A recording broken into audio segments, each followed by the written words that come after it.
नमस्कार। मैं राकेश परमार। मित्र, सबसे पहले तो आप सबसे हाथ जोड़ के प्रार्थना है कि कोरोना गया नहीं है, बल्कि उससे ज़्यादा मारक क्षमता के साथ हमारी सोसाइटी में मौजूद है और उसकी मौजूदगी को बल मिल रहा है हमारे और आपके लापरवाही से। इसलिए मित्रों, आपसे एक बार हाथ जोड़ के प्रार्थना है कि अगर बहुत ज़रूरी ना हो तो कृपया बाहर ना निकलें, और अगर बाहर निकलने की मजबूरी है तो अपने वो सारे प्रिकॉशंस जो डॉक्टर बता रहे हैं, जो जरूरी है, मतलब चेहरे पर मास्क लगाएं और मास्क बढ़िया लगाएं। एक चीज मैं आजकल देख रहा हूं कि मास्क की जगह वो कुछ खिलौना टाइप के लोग लगा रहे हैं, वो ना लगाएं, उसके बजाय बल्कि ना लगाएं, लेकिन आप मास्क लगाएं। अगर आप गांव देहात में रहते हैं तो हमारे यहाँ तो पूर्वांचल में गमछी शान है, यूनिफॉर्म का एक हिस्सा है गमछी। गमछी लें और उसको बढ़िया से चेहरे को ढके। यही एक उपाय है, क्योंकि जब तक दवाई नहीं तब तक ढिलाई नहीं। हालांकि बिहार चुनाव में अगर चुनाव है तो ये अप्लाई नहीं वाला बात चल रहा था, लेकिन वो अब बीत चुका। इसलिए कृपया मास्क का प्रयोग करें और अपने आप को बचाएं। सरकार आपके लिए नहीं है, आप ही आपके लिए है। तो कोरोना अपने घातकता से और ज्यादा तीव्र और ज्यादा खतरनाक हो गया है। इसलिए कोरोना का बचाव, सोशल डिस्टेंस और सोशल रिस्पॉन्सिबिलिटी। मित्रों, वैसे आज तो बिहार में बाहर है, फिर से नीतीश कुमार है, चर्चा इसी पर करनी थी। लेकिन मैं सोच रहा हूं कि बिहार में नीतीश का शासन और भाजपा का प्रशासन चलेगा या नीतीश का सुशासन या कुशासन चलेगा। ये बात तब पता चलेगा जब मंत्रिमंडल का स्वरूप निकल करके आएगा कि किसको कौन सा मंत्रिपरिषद दिया जा रहा है। ये डबल इंजन के सरकार में 2 स्पीड ब्रेकर भी लगाया गया है। वो जो 2 मुख्यमंत्री हैं, वो किस तरह से स्वरूप निकलता है, ये जो मंत्रिमंडल का गठन होगा वो सामने आएगा तो पता चलेगा।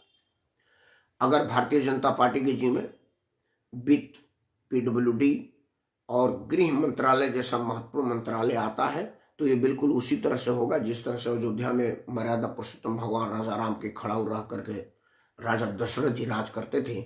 उसी तरह से नरेंद्र मोदी के खड़ाऊ रह करके नीतीश कुमार राज करेंगे, कुर्सी कुमार राज करेंगे, कुर्सी के लालची राज करेंगे। ये बात सब तब होगी जब कल मंत्रिमंडल का स्वरूप सामने आएगा तब। इसलिए इस पर बात कल ही करेंगे, क्योंकि एक चीज तो नरेंद्र मोदी ने बड़ा साफ कर दिया। बिहार वाले मोदी जो भारतीय जनता पार्टी को दीमक की तरह से खा रहे थे, सुशील कुमार मोदी को साफ और नीतीश कुमार को हाफ, ये तो उन्होंने प्रथम दृष्टया कर ही दिया है। लेकिन उसके बाद भी और क्या बृहद स्वरूप निकलता है, ये बात मंत्रिमंडल विस्तार के स्वरूप के आने के बाद, मंत्रिमंडल विस्तार नहीं, मंत्रिमंडल वितरण, मंत्रिमंडल जो अलॉटमेंट होगा उसके ऊपर पता चलेगा कि असल में हुआ क्या है। तब तक उस पर चर्चा ना हो, क्योंकि एंथेटिक और जेन्युइन चर्चा तभी होगी जब उसका स्वरूप निखर करके सामने आएगा। मित्रों, आज बात करते हैं महागठबंधन की जो हार हुई है, उसके लिए क्या कांग्रेस जिम्मेदार है। ये इसलिए कहना पड़ रहा है कि कांग्रेस में कपिल सिब्बल एक बहुत बड़ा नेता है। जनमानस में बेशक उनका अप्रोच ना हो, बट कांग्रेस में वैसे भी कहाँ जनमानस वाले लोग हैं। कांग्रेस में जो बड़े नेता है उनका जनता में कोई अप्रोच नहीं है। कांग्रेस की ये कल्चर है। कांग्रेस में वही सबसे ज्यादा बड़ा नेता है जिसको गांव की प्रधानी लड़ने की हिम्मत हैसियत औकात नहीं है। वो कांग्रेस में 24 अक्टूबर रोड पर कब्जा किया हुआ है। तो वो तो, लेकिन कपिल सिब्बल बहुत वकील है, सोनिया जी के बहुत करीब है। अगर सरकार आज भी कांग्रेस की बनेगी तो कपिल सिब्बल कैबिनेट मंत्री बनेंगे, इसमें कहीं दो नहीं है। इस परिस्थिति में कपिल सिब्बल का विरोध करना, उसके पहले तारिक अनवर का विरोध करना, कई लोगों का सीधे सीधे नेतृत्व पर सवाल उठाना, ये बहुत कुछ अपने आप में कहता है। उसके पहले महागठबंधन में दरार और तकरार पर 1 मिनट बात करते हैं आपसे। शिवानंद तिवारी ने आज कहा है कि कांग्रेस ने 70 सीट मांगी, लड़े सब पर, लेकिन जीते सिर्फ 19 पर। अगर वो 70 सीट से कम लेते तो हमारी संख्या बढ़ जाती और आज हम सरकार में होते। उनका कहना सही भी था। लेकिन महागठबंधन की अगर ये तर्क है तो एनडीए का ये तर्क होगा कि अगर रामविलास पासवान जी के पुत्र चिराग पासवान जी अगर सीधे नीतीश कुमार से के साथ बगावती तेवर नहीं अपनाते तो आज एनडीए में और ज्यादा स्थिति बड़ी होती। लेकिन उसमें और महागठबंधन में फर्क है। तेजस्वी प्रसाद राजीव गांधी के पुत्र राहुल गांधी और ये जो महागठबंधन के लोग थे, इन लोगों ने कहीं कोई एक दूसरे के विरुद्ध लड़ने की बात नहीं कही थी। मतलब उन्होंने नहीं कहा था कि मैं कांग्रेस के विरुद्ध लड़ूंगा या तेज प्रताप के विरुद्ध लड़ूंगा, ये चर्चा नहीं थी। चर्चा थी इस बात पर कि हम जो लड़ाई लड़ रहे हैं वो सब एक होकर लड़ रहे हैं, हमारा एक गठबंधन के साथ लड़ रहे हैं। जबकि उसके उलट चिराग पासवान ने ओपन कह रखा था कि मेरा लड़ाई नीतीश कुमार के विरुद्ध है और नीतीश कुमार को जेल भिजवाने के लिए है। बहुत मुखर थे नीतीश कुमार के विरुद्ध चिराग पासवान, तो वो उसका उदाहरण यहां नहीं दिया जा सकता। समस्या क्या है कि लालू प्रसाद जी के जेल में होने, अस्वस्थ होने और सक्रियता में बहुत ज्यादा न होने की वजह से तेज प्रताप यादव और तेजस्वी यादव बिल्कुल अकेले पड़ गए, इसमें कहीं दो राय नहीं थी। इन दोनों बच्चों ने शुरुआत बड़ा बढ़िया किया था। अपने पिताजी और माताजी, मामा जी, इन सब लोगों का छाया प्रतिछाया भी अपने साथ नहीं लगने दिया। आपने यहाँ तक कि राष्ट्रीय कार्यालय पर से इन लोगों की तस्वीरें तक हटा दी थी ताकि चर्चा पर लालू प्रसाद यादव और उनका जंगल राज ना आवे। बढ़िया साइन था, ठीक ठाक था। उसके बाद अपने भाषणों में भी कहीं उन्होंने कोई भ्रष्टाचार पर, अपराध पर कोई चर्चा नहीं की। वो दवाई, पढ़ाई, सिंचाई, इन सब जैसे सार्थक मुद्दे को उठाया और सार्थक मुद्दे को राजनीति का केंद्र बिंदु रखा, चुनाव के केंद्र बिंदु में रखा। लेकिन हुआ क्या ना कि एक कहावत है कि एक परिवार में ना तोतले रहते थे, मतलब वो बोल नहीं पाते थे। उनके शादी के लिए लड़की वाले आए देखने, ये हंसने के लिए, सुन लीजिए बिहार में बड़े लोग तनाव में है, तो उनके माता पिता ने कहा कि भाई कुछ बोलना मत, नहीं तो लड़की वाले समझ जाएंगे। तुम लोग सामने रह, देखे उसमें बड़ा सुंदर थे लेकिन बोलते तोतला थे। तो क्या हुआ कि वो तीनों के दिनों बैठे रहे। अब लोग भाई बड़ा सुंदर लड़का, बहुत सुंदर लड़का, दिखाओ करके अंदर भेज दी। अब एक चूहा आग रहा था और रोटी खा रहा था। अब वो चूहे को देख करके बोले कि तू दबा तो तू था, तू था।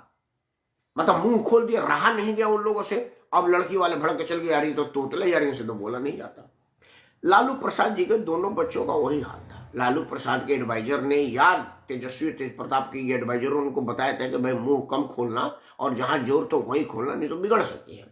उन्होंने इसका भरपूर पालन भी किया, लेकिन वही हाल है, कब तक चुप रखोगे। वो अपना मुंह खोलेंगे तो, अगर देखिए गटर खुलेगी तो बदबू ही आएगा। तो वो इन लोग राजनीति के गटर हैं, इन लोगों से बदबू ही आएगी। उन्होंने चुनाव के 2 चरण के सफलता की रिपोर्ट मिली तो एकदम सीना तान के चल दिए, और सीना तान के चलना उनको तीसरे चरण में सत्यानाश कर दिया। आप अगर ध्यान से देखेंगे तो राजद का प्रदर्शन पहले और दूसरे चरण में बढ़िया रहा है। पहले चरण में तो बहुत ज्यादा रहे हैं, परिणाम देख लीजिए। दूसरे चरण में बराबर पे रहे, तीसरे चरण में खत्म हो गए हैं। ये वो एक उनके बयान सीना तान वाले ने कर दिया।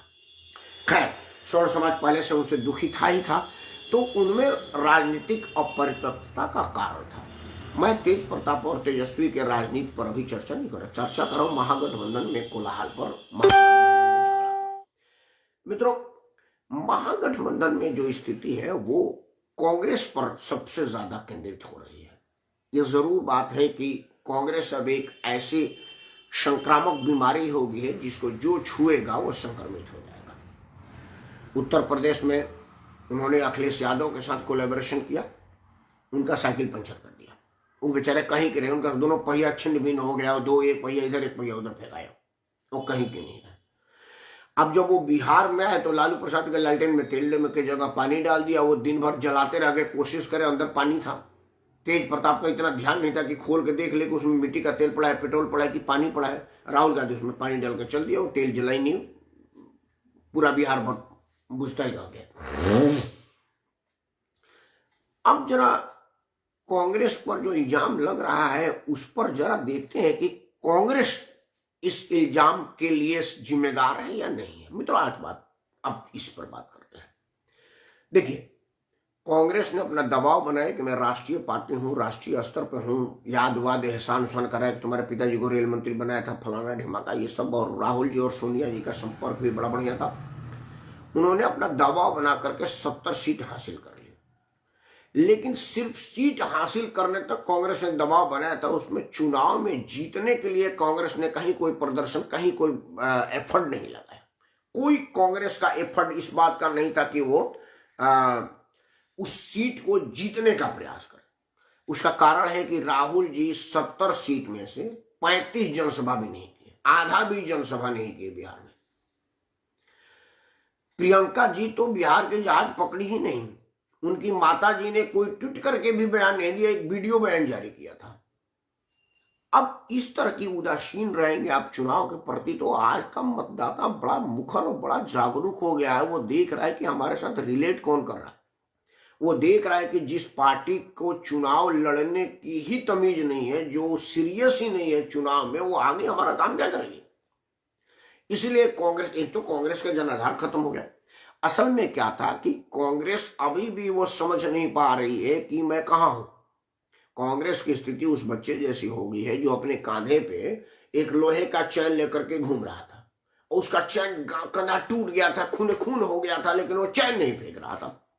एक सज्जन पूछे, अरे भाई ये इतनी भारी भरकम मोटी चैन कंधे पर लेके क्यों घूम रहे हो, तुम्हारा कंधा टूट गया है, खून निकल रहा है, तुम बर्बाद हो रहे हो, क्यों ले रहे हो। बोला, जानते हो ये वो दादाजी का हाथी इसी में बंधी थी, वही वाला चैन है। तो उसने बोला कि अब आपके यहाँ बकरी भी है क्या। बोला, नहीं बकरी भी नहीं, क्या करे, चैनवा का रखे, तो कहो लेकर घूम रहे। अब वो राहुल गांधी की स्थिति, कांग्रेस की स्थिति उसी बच्चे की है कि वो कांधे पर उस चैन को लेकर घूम रहा है जिसमें उनके दादाजी हाथी बना करते थे। खुद के पास बकरी भी नहीं है जो उससे उसमें बांध सके, तो कंधों पर लेकर घूम रहे, और उनका कांधा लहूलुहान हो गया है, बर्बाद हो रहे हैं, टूट रहे। ये कांग्रेस जितना जल्दी समझ जाएगी ना, उतने देर सबसे बड़ी जो उससे भी ज्यादा दिखे, चुनाव लोकतंत्र में हार और जीत दोनों बराबर है। ना तो आप हार से घबराइए, ना जीत से इतराइए। दोनों ही लोकतंत्र, अगर आप इतरा जाएंगे तो बिगड़ जाएंगे, बर्बाद हो जाएंगे, और अगर घबरा जाएंगे तब भी बर्बाद हो जाएंगे। दोनों ही लोकतंत्र में दोनों ही अशुभ है।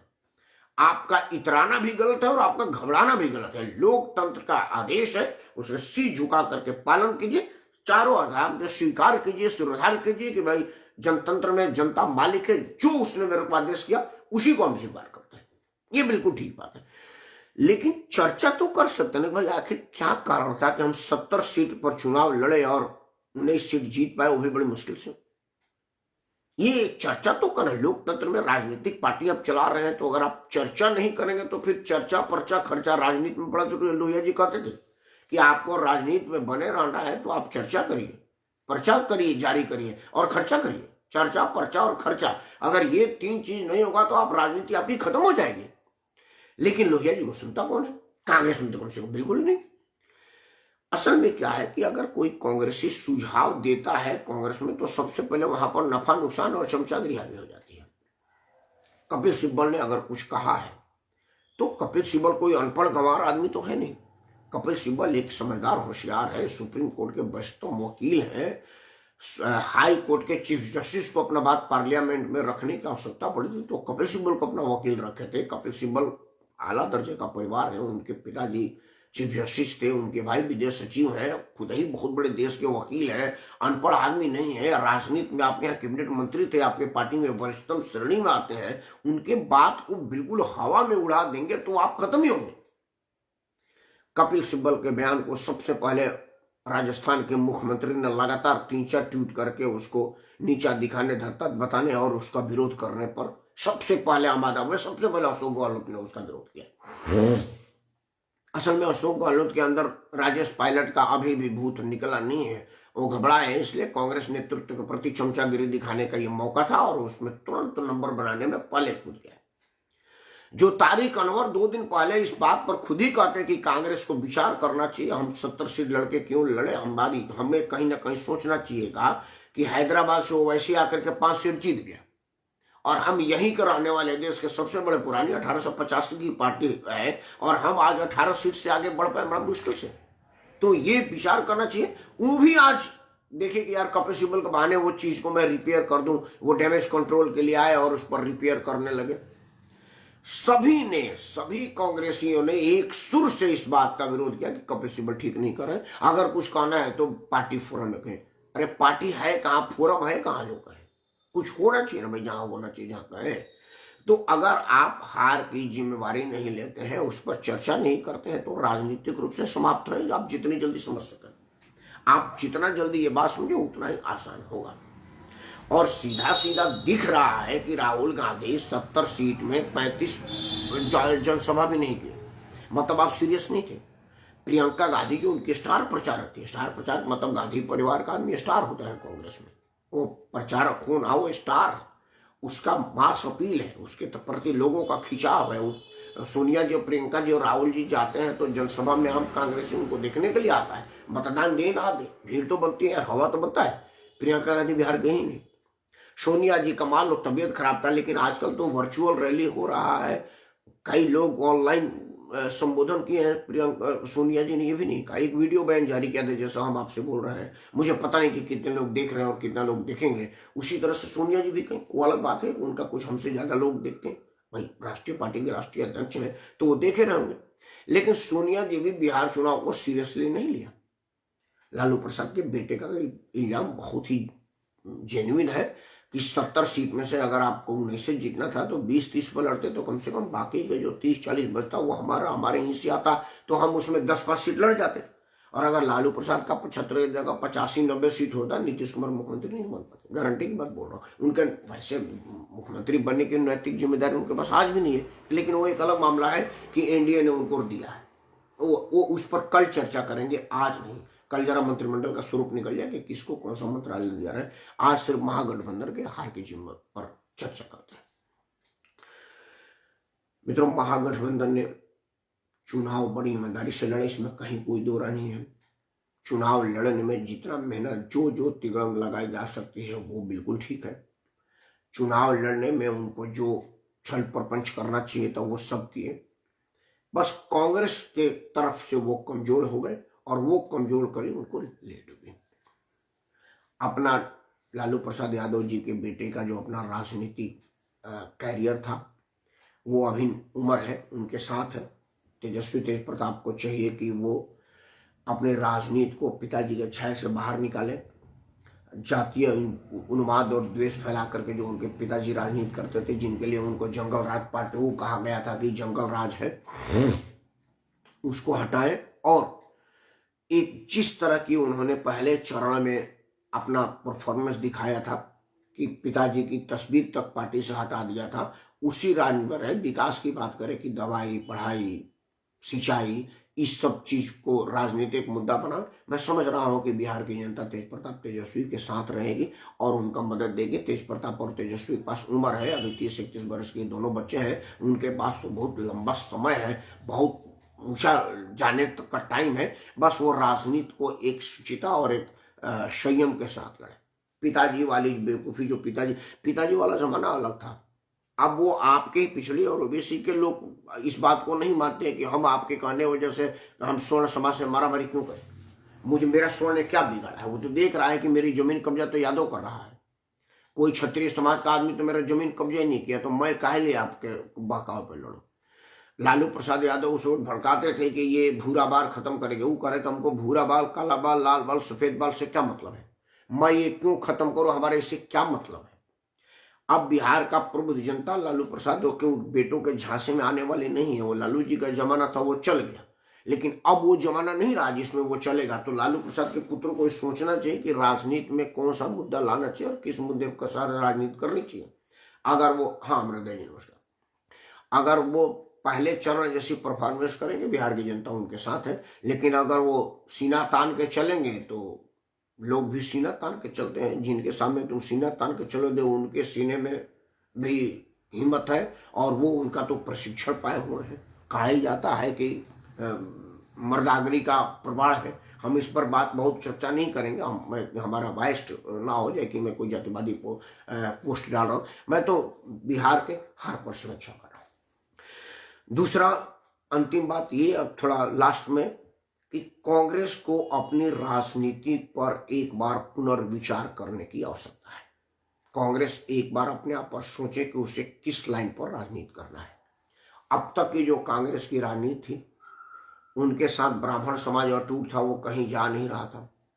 पंडित जवाहरलाल नेहरू की वजह से राहुल गांधी और सोनिया गांधी ने अपने नाम के आगे से पंडित हटा लिया है और कहीं से पंडित पंथ दिखाते नहीं है, जबकि पंडित जवाहरलाल नेहरू पंडित लिखा करते थे, नाम लिखते थे पंडित जवाहरलाल नेहरू।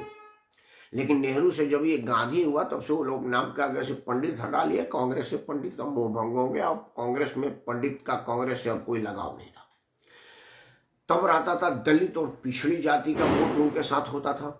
अब हर जगह क्षेत्रीय पार्टियों ने क्षेत्रीय आधार पर जातीय राजनीति करने लगे और जातीय राजनीति पर वोट में का कब्जा हो गया उनका। जैसे उत्तर प्रदेश में लाख कांग्रेस प्रयास करे, दलित मायावती को छोड़ ही नहीं सकता, चाहे मायावती का राजनीतिक बेईमानी हो, राजनीति में दलितों के साथ धोखेबाजी हो। ये पूछा भी जाना चाहिए कि मायावती ने दलितों के लिए क्या किया, और कुछ नहीं किया, सिफर है। लेकिन फिर भी दलित मायावती को छोड़ करके कांग्रेस के खाते में नहीं जाएगा। अगर वो कहीं जा रहा है तो वो दलितों में संघ के किए काम और नरेंद्र मोदी के नाम पर भाजपा की तरफ शिफ्ट हो रहा है, कांग्रेस की तरफ नहीं जा रहा।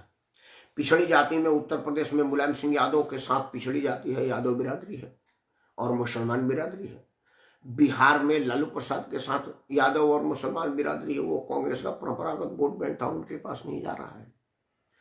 उसके बाद क्या है कि वो एक्सट्रीम मुस्लिम वादी का एक ठप्पा उनके पर है कि वो हर बार हर उस बात पर जिसमें हिंदू विरोध और हिंदू भावनाओं को ठेस पहुंचाने वाली बात हो, कांग्रेस ही आज भी करते रहते हैं।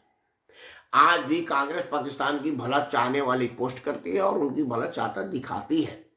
कांग्रेस के हाईएस्ट सिविल अथॉरिटी माननीय प्रधानमंत्री, वो अलग बात है कि मनमोहन सिंह जी रबड़ स्टैम्प थे, लेकिन तकनीकी रूप तो भारत का हाईएस्ट सिविल अथॉरिटी है ना प्रधानमंत्री। वो अपने सार्वजनिक संबोधन में भी प्रधानमंत्री कह रहा है कि इस देश के रिसोर्सेज पर पहला अधिकार अल्पसंख्यक को है, तो फिर बहुसंख्यक क्या करेगा?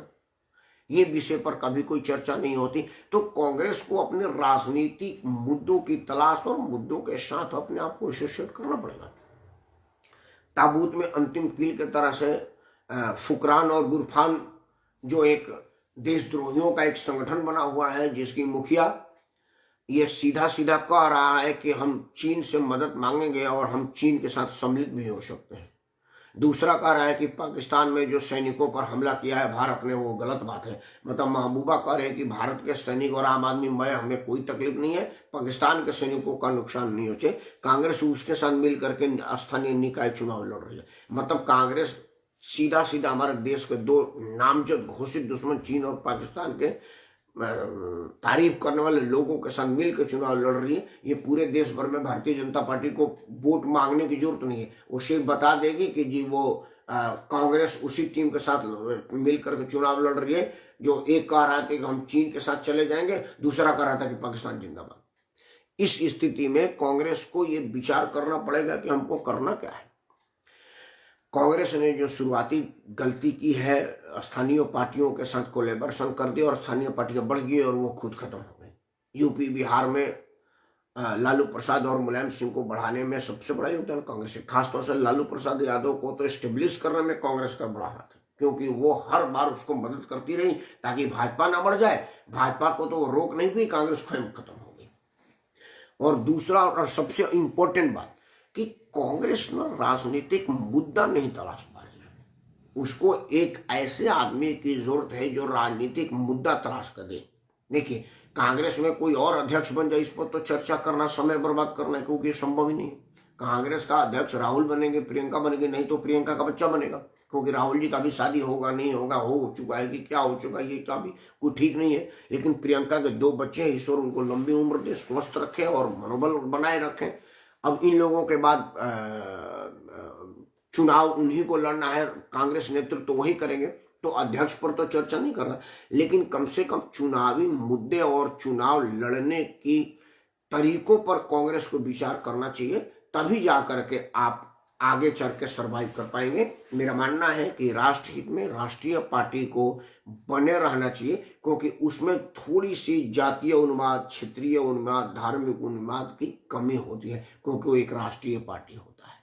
वैसे वो ये नहीं कह सकता कि हम मुसलमाने का वोट चाहिए, वो ये नहीं कह सकता कि मैं दलित का देवी हूँ, मुझे दलित वोट चाहिए, वो नहीं कह सकता कि हाँ यादव का मैं वोट हूँ, अगर यादव कोई कुछ करता है तो कोई बात नहीं, वो मेरा वोटर है।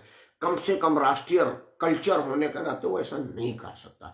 इसीलिए राष्ट्र हित में यह है कि राष्ट्रीय स्तर की पार्टी जिंदा रहे, सर्वाइव करती रहे, और कांग्रेस उसमें पहले नंबर पर आती है, क्योंकि आज भी कांग्रेस का पूरे देश भर में उतना जनाधार है जितना भाजपा का नहीं है। उसको उसका वोट बैंक नहीं है, उसका वोट प्रतिशत नहीं है, उसके नेताओं को वोट नहीं मिल रहा, वो एक अलग मुद्दा है। लेकिन ये जरूर है कि आज भी आप कश्मीर से कन्याकुमारी, कच्छ से भुज तक आप एक बार किसी को पूछिए कि कांग्रेस, लोग जानेंगे कि कांग्रेस। लेकिन भाजपा पूछिए तो हमारे देश का बहुत से गांव, बहुत सा ऐसा जिला है जिसमें भारतीय जनता पार्टी का किसी ने नाम ही नहीं सुना, क्योंकि वो लोग गांव के लोग हैं। उन्हें तो ये भी पता नहीं कि नरेंद्र मोदी कौन है। मैक्सिमम कई लोगों को तो मोदी जी का नाम पता नहीं है, लेकिन उनको कांग्रेस का नाम पता है, पंडित जवाहरलाल नेहरू का नाम पता है, इंदिरा गांधी का नाम पता है। तो इस स्थिति में जब आपके साथ ऐसा वातावरण है कि आप पूरे देश भर में 2 आदमी 4 आदमी जरूर हर गांव में है, आपको चाहिए कि आप उन लोगों को समेटें और सही मुद्दा तलाशें। दूसरा और सबसे अंतिम बात, आपने कहा जाता है, थोड़ा सुनने में कहने में परेशानी होगी कि आदमी को अपनी औकात नहीं भूलनी चाहिए। अगर आपकी औकात नहीं है 70 सीट पर 70 सीट जीतने की, तो आप ना लड़ें, क्योंकि आप गठबंधन को नुकसान पहुंचा रहे हैं, और जिस गठबंधन है उसको नुकसान पहुंचा रहे हैं। आप एसेट्स नहीं, लाइबिलिटी बनते जा रहे हैं राजनीति पर। और अब अखिलेश यादव ने तो कह दिया कि हम अभी बड़ी पार्टी से गठबंधन नहीं करेंगे, मतलब वो कांग्रेस से गठबंधन नहीं करेंगे का बात करीब करीब बोल दिया है। अगले बार में लालू जी का बेटा भी आपके साथ गठबंधन नहीं करेगा। अकेले दम पर आप 5 सीट नहीं लड़ पाएंगे, जीतने की जो बात ही छोड़ दीजिए। तो आपको इस विषय में विचार करना पड़ेगा कि असल जिम्मेदारी कौन है, और ये तभी संभव होगा जब कांग्रेस में ओपन चर्चा होगा, मतलब हर आदमी स्वतंत्र होगा अपनी बात रखने के लिए कि असल में गलती कहाँ हो रही है। विडंबना यह है कि जो पार्टी स्वतंत्रता आंदोलन में मुखर हो करके अपनी बात रखती थी, वो अपने ही देश में स्वतंत्र भारत में अपनी बात नहीं रख पा रही है। इससे बड़ा दुर्भाग्य नहीं हो सकता। महागठबंधन की आपसी कोलाहल पर आज भर कितना ही। हम सब लोग कल मिलते हैं, आप आशीर्वाद बनाए रखिएगा। कल मंत्रिमंडल में किसको क्या मंत्रिमंडल मिलता है, उसके बाद असल में नीतीश कुमार के भविष्य और नीतीश कुमार के कार्यकाल पर चर्चा हो पाएगी। तब तक के लिए मैं राकेश परमार आप सबको सादर करता हूँ। जय हिंद, वंदे मातरम।